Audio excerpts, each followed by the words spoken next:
Thrawn is the perfect person to bring in what ultimately becomes the First Order. He's the reason that the Empire really moved along as well as it did. Yeah. Don't forget to like and subscribe. And hey, this is a clip from our full episode, which you can check out on the channel or in the description.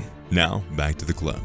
I don't think Ahsoka is going to get us far enough along into the Thrawn villain side of things to really make sense for them to cap it in that movie in 2027. I still think no matter what Ahsoka does, and I hope they don't kill off Thrawn and seriously, he does, maybe at the end of the season they find Thrawn, and then we get maybe announcements for season 2 of Ahsoka, and we keep on pushing that out again, because I think Thrawn is the perfect person to bring in what ultimately becomes the First Order. He's the reason that the Empire really moved along as well as it did. Yeah. And he's the reason it fell, because he got taken out of the picture. So if he is the heir to the Empire, which he has a book in Legends called Heir to the Empire. And in that Ahsoka trailer, they talk about him as the heir to the Empire. I think if he is going to be the heir of the Empire, he's going to have decisions made that ultimately come to use the flailing New Republic to take advantage of that and start building the pieces of what the First Order is. And he's probably going to be involved with Palpatine in some way. Yeah, probably. Yeah, I could see him.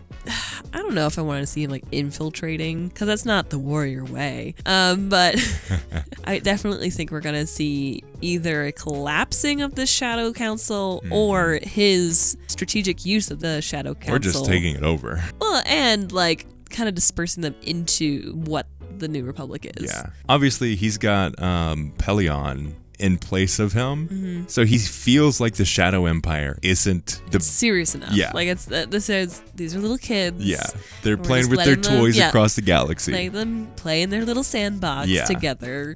Meanwhile, Daddy Thrawn over here is really actually getting down to business. He's doing the Lord's work over here, bringing the rise of this new order. He's in the deep wild space. He is a freaking genius strategist. He's utilizing this disappearance to his advantage, and nobody knows about him.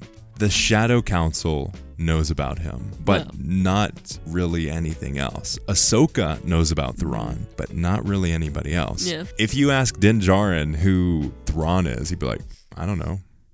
Moff Gideon is his interaction with that side of things. Yeah. And Moff Gideon is the big bad in his world. Similar with Bo-Katan. I feel like she is the same in that space. Wouldn't even think to consider Thrawn, or might not even know Thrawn. And he's going to use that to his advantage. Ezra's out of the picture. Yep. We know that he's been cast. We've seen him in the trailer. Yes, we have. But we don't know what he's doing, where he is, what steps he's taking against Thrawn, and how Thrawn is going to use Ezra, because we know that's going to be the case.